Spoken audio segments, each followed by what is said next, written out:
Welcome in to another episode of my Dynasty Fantasy Football YouTube. Today I'm looking at some Dynasty buys. As always, make sure to subscribe to the channel if you haven't. Let's go. So my first player, Drake London. So I know I've discussed Drake London on the channel before, but I still see the price too low. I still think there's some doubt with him. People have doubt, and I don't really think there should be. And let's get into why. So last year in 17 games, he had 100 catches. That's a lot. 1,271 yards. Very good. 9 touchdowns. We love that. 158 targets. That's very strong. 5.9 catches and 74.8 yards a game. Again, strong. He averaged 16.5 fantasy points a game, 14th among wide receivers. So he did produce for fantasy.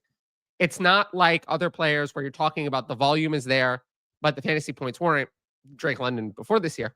But this year, he did deliver fantasy points. Now, why do I have Drake London as a dynasty buy? I still think that people forget that there was a whole middle portion of last year where Kirk Cousins fell apart and they didn't replace him with Michael Penix yet.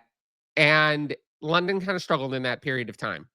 But over the final 3 games, he averaged 7.3 catches, 117.3 yards, and 13 targets a game in the 3 games with Penix. Now, this would have paced for 125 catches, 1,995 yards on 221 targets across a full season. Of course, that's not going to happen.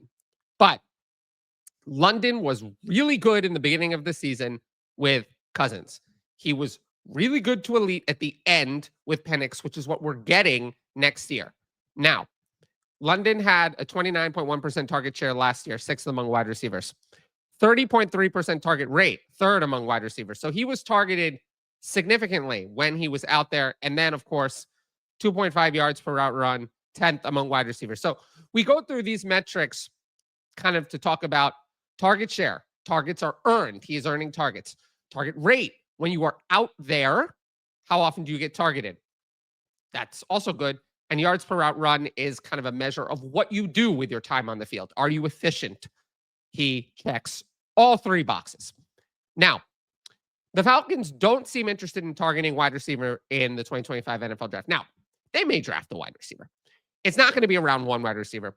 And this class doesn't have wide receivers who are going to affect Drake London in round 2 or round 3. They don't exist in this class. Maybe they'll have someone to compete with Darnell Mooney for wide receiver 2. Maybe. But they're not going to have a wide receiver that affects Drake London in this class. Now, how to buy Drake London? Well, all the offers we're going to look through are in 12-team Superflex leagues and are in order from most likely to most ridiculous. The first offer, okay, this is one you could actually see. You can get Drake London and Blake Corum for Breece Hall and Mike Evans. Okay, you could see that. For me, I'd rather just have Drake London, a long-term young asset at wide receiver that I believe in, than Breece Hall, who has a lot of problems with Breece Hall, and Mike Evans, who is going to turn 32. And wide receivers just die at 32. They all do, except for the absolute best of the best. Is Mike Evans Jerry Rice or Andre Johnson? Probably Andre Johnson, not Jerry Rice. Just my thoughts. The next one, a little bit more ridiculous. Drake London for Zay Flowers and 110. I take Drake London there. Zay Flowers, I heard the fantasy footballers talk about him. I kind of agree with their sentiments. He's good, but he's never going to be great. And 110, kind of the same. I'd rather have Drake London here. And then the last, this one is ridiculous, obviously. Quentin Johnson, 201 and 26-second. I don't understand this one. I would take Drake London easily without a second thought. So explore the market on Drake London in your dynasty leagues. Now, my next player is by Jordan Love. So I actually don't think I've discussed Jordan Love at all this offseason. I looked him up on my show sheets. I didn't see anything that I've ever talked about Jordan Love. And it makes sense because the Packers haven't been in the news. They have failed to add receiving weapons to their team. Maybe they tried to trade for DK Metcalf. Who knows? Maybe they tried to sign Devontae Adams. Did they? I don't know. But there hasn't been that much to actually discuss with the Packers. But I think there's this perception that Love was bad in 2024, and that's not true. Last year, 63.1% completion, 25 touchdowns, 11 interceptions, 8 yards per attempt, 225.9 passing yards a game, and 25 carries for 83 yards and touchdowns. So, again, people were acting like Love was awful. He was a little bit worse in completion rate, but far better in yards per attempt than he was in 2023. The problem was the passing volume. He threw fewer passes because the Packers ran the ball a lot more, and it makes sense. They got Josh Jacobs.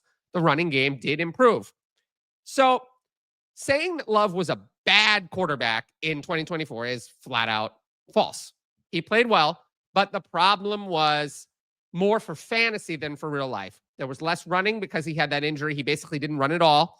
The previous year, it's not like he ran a lot, but it was more than this.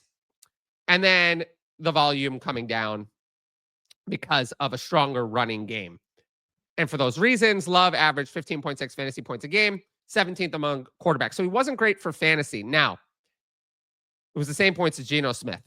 However, in Dynasty Superflex, which is where we're focusing, we care a lot about the long-term viability of a quarterback. And these things like passing volume go up and down. But Jordan Love was actually good. He's going to be a starter for years. And why is that? Well, his contract, for one reason. I mean, it's hard for the Packers to get out of this contract until 2028. It's mostly guaranteed.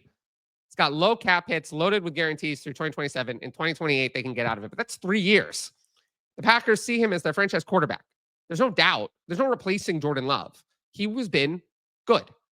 He was a little rough for the first 6-7 games. He was a starter the first year in 2023. Since then, he's been a clear above average NFL quarterback, and not a little above average, a good bit above average, between 10 and 15. That is a franchise quarterback. You might not like it, but that is the reality. Additionally, I do think the Packers will add a wide receiver in the NFL draft. Will it be in the first round? Maybe not. But they cannot get through a whole season with Jaden Reed, Romeo Doubs, and Dontavian Wicks as all they have. Christian Watson, I don't know if he's coming back. They might take one in the second round, maybe the first. We'll have to see. But I do think they're going to make some effort to improve the weapons, which might at least help Jordan Love's value, which is another reason to buy. Now, in terms of how to buy him, again, we're going to look at 12-team Superflex leagues for all of these trades. The first one, Jordan Love for Geno Smith, Cortland Sutton, and David Montgomery. These are all old, descending assets. I don't want any of these players. Give me Jordan Love, the franchise quarterback in Superflex. That's an easy one. The next, Jordan Love for 106 and 301. You're not going to get a high-end quarterback in Superflex at 106. I would rather have Jordan Love. It's not, again, not particularly close. And then the last, Jordan Love for Rashee Rice. I like Rashee Rice. Show a lot of upside, but the injury, there's going to be a suspension at some point. In Dynasty, I'd just rather the quarterback in Jordan Love. This is the closest of the three, but I would still rather have Jordan Love without too much debate or thought about it. So clearly, Jordan Love is a buy in Dynasty right now. Now, if you like my YouTube content, you should sign up for the Patreon. I'm offering a 50% discount off your first month at all tiers using the code TylerYT. You can get my rankings, access to the Discord, all my write-ups, direct message fantasy advice, and the ability to ask in advance questions for the YouTube videos. Tiers begin at just $5 a month, $250 with the discount. Now, if you want to know more about the Patreon, check out my why you should join the Patreon videos on the channel. They're under the Patreon promo section on the homepage. I'm going to do another one before the NFL draft to update kind of what my rookie content plan is for the Patreon. And once again, you can click on the link, patreon.com/fantasy advice, and use the code TylerYT at checkout. You'll get 50% off your first month. With that said, I'll move into my next topic. So I did a segment on 26 firsts a while back, but I kind of wanted to extend this thinking to all 2026 picks because sometimes firsts are difficult to buy. Now, for me, why do I have 2026 picks as a dynasty buy? There's a lack of enthusiasm, a low price, and I think it's the best way to move off of undesirable or hard to sell players. So I feel like I'm already hearing the 2026 class sucks. I hate these players. I hate it, blah, blah, blah. I'm not excited, blah, blah, blah, whatever. We know every year, even in the unpopular classes, we get to the class and then people are saying, oh, it's better than I thought.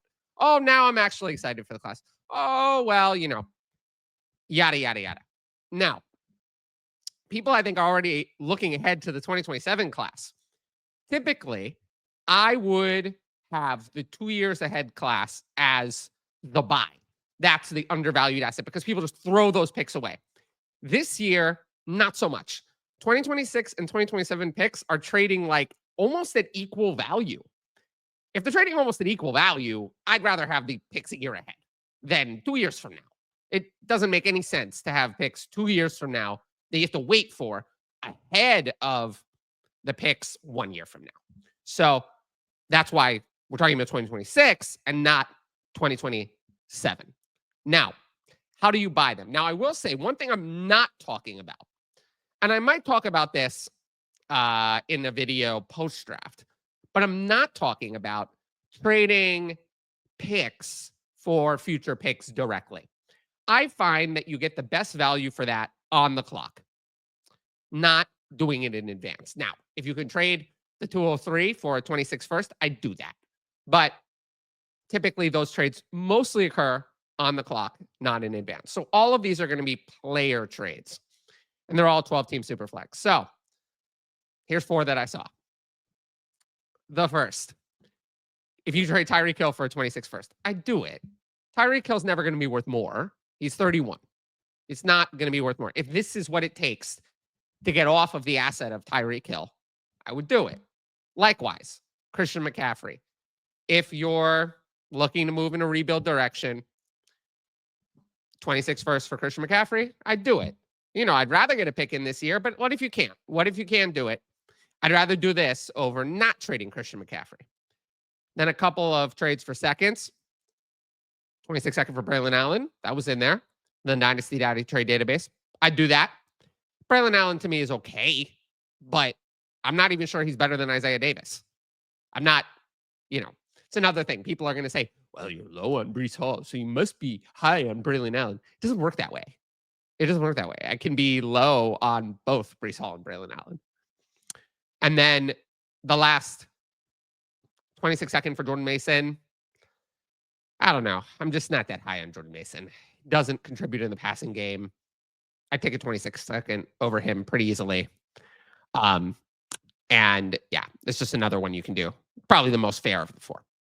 But again, I'd rather get picks this year. But if you've explored those options and you can't do it, pivoting to the 2026 picks is a good way to do that in Dynasty. Mostly this is the type of thing I talk about on Patreon, but I wanted to throw in a segment on this video just discussing it. So now I'm going to jump into some Patreon questions. I've got 5 of them, and we'll do that and then wrap up the video. The first one, how would you transition a 1 quarterback league to Superflex? How long would the transition be, and is it possible, or would you mostly start over? Oh, my favorite question. I get this a lot. The answer is start over. I think that we spend so much time talking about, well, how would you do it? There's a fair way. What's a fair way? What could you do? There's no fair way. There's no fair way to do it. I just would rather start over. I'd rather start over. I'd rather, even if it's with the same managers, start over, just create a new Superflex league and go from there. I think that's easier than trying to transition a 1 quarterback league to Superflex. There's always going to be problems with that. It's just not something I'm a fan of. So my answer is mostly just start over. How does your strategy differ between a lineup league and a best ball league? Well, I prefer playing in lineup leagues. I think I'm a big fan of start sit. So not surprising that I prefer that. As for how does it differ? Well, roster construction matters in a best ball league, just like it does in best ball contests. You have to have roster construction in order to, win in that best ball way. Stacks matter in a best ball league. In a lineup league, many studies have occurred. They don't matter. But in a best ball league, they do because of correlation of points. Whereas in a lineup league, it doesn't quite work that way.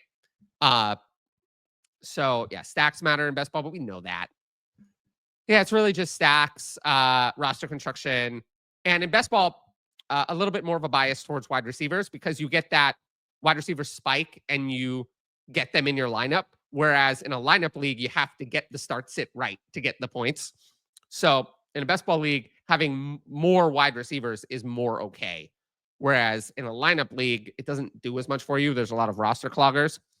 So, or guys that are hard to start, like Marquez Valdes-Scantling, for example, would have more value in a best ball league. But that's overall, it's not major differences, but just minor adjustments to my strategy, I would say. Thoughts on trading for established top tier quarterbacks or focus on young, high upside skill positions for long term success in superflex formats? I just focus on value. I don't really think about it this way. I mean, yes, I like established top tier quarterbacks. Yes, I like young, high upside skill positions, mostly wide receivers. But in terms of who I'm trading for, it's who comes at the best value. I'm exploring all options. So yeah, I don't have a specific strategy in terms of which one I prefer. I just prefer to get value. Some leagues devalue quarterbacks, some leagues overvalue quarterback. Focus that into my strategy, but it's mostly that more than anything else. You can't buy a superflex worthy quarterback for a fair price. It's better to use a top 10 wide receiver in the superflex spot for a season while you rebuild rather than overpay for a quarterback. No, because the number of wide receivers you'd have to have all your wide receiver and flex spots filled and then fill the superflex spot with a top 10 wide receiver is almost insane. So no, it's the wide receiver you're putting in the superflex spot is at best going to be your wide receiver 4 or 5. That's never going to be better than a quarterback. So the answer to this question is no, but if you're rebuilding, I don't really care if you're not directly trying to win. So yeah, if you're trying to win, you're not better off having your wide receiver 4 over a quarterback pretty much ever. But if you're rebuilding, I don't care. I think that answers this question. And then the last, an ethics question. Interesting. Follow up. If you feel like you're rebuilding, is it ethical to put a backup quarterback in the superflex spot, knowing he'll virtually get 0 points to make sure you lose? Oh, man. So for me, winning is fun. So if it's allowed, I do it. But by most league bylaws, this is not allowed. This is typically not allowed. This is why you have to have bylaws.